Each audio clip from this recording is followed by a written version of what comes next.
The damage that looking away from this is doing to your soul is happening right now. You want an indicator of how this is going to happen? Take a look at the muscles you are exercising by being deliberately oblivious of these things that are happening right now to people just as human as you are. There's going to come a time when despite the best efforts of the settler colonial state, the empire, the entire apparatus that is responsible for this mass killing will no longer just be able to keep as much of a lid on what happened in this place.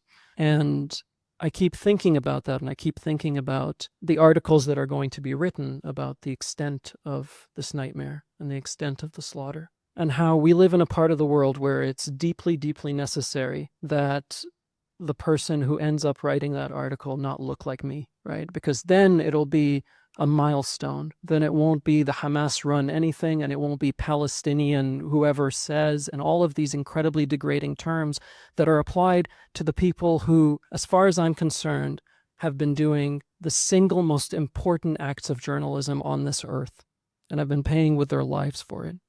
And then it's extremely frustrating on the front you mentioned, which is this notion of here's another norm that's been destroyed, right? When I was out in Afghanistan, we used to have these conversations about whether it was better to wear the same flak vests that the soldiers were wearing, or whether it was better to wear that blue one. And all of these arguments were predicated on the idea that there were rules related to this, right? That's been obliterated. That's gone now, like the bombing of hospitals and like a million other things.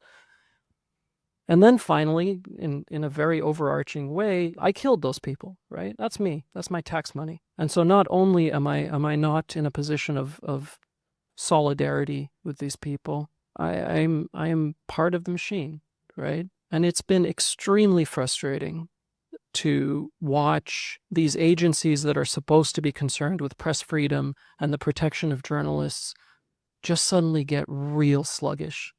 Just suddenly take their sweet time to really think over whether the killing of journalists is that bad a thing. It seems to me to be very much intertwined with the default framing that has been around for much, much longer than the last 2 years of this nightmare, which is that there exists a certain group of people who act as a kind of moral steam vent. They just don't count, and what happens to them is contained within that. Well, first of all, it's not contained, right? Any more than the armored vehicles that I saw in a war zone ended up being part of the police departments in the United States. You think those drones that are sniping kids are going to remain in this part?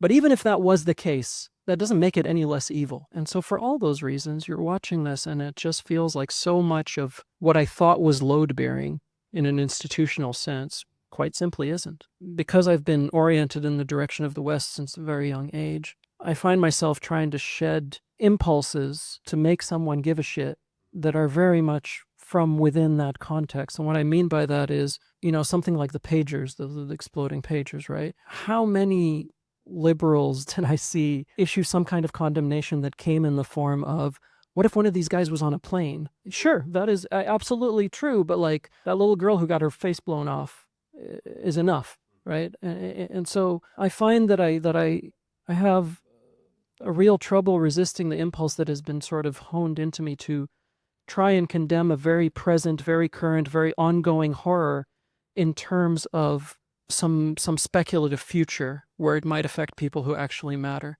as opposed to the very real past and the very real present in which it has happened and is currently happening. The damage that looking away from this is doing to your soul is happening right now. You want an indicator of how this is going to happen? Take a look at the muscles you are exercising by being deliberately oblivious of these things that are happening right now to people just as human as you are. I am an expert in absolutely nothing, and there are things that I have a sense of certainty about, but they're very, very few. One of the things that I have a sense of certainty about is that Palestine will be free. Beyond that, that it will teach so many people how to be free.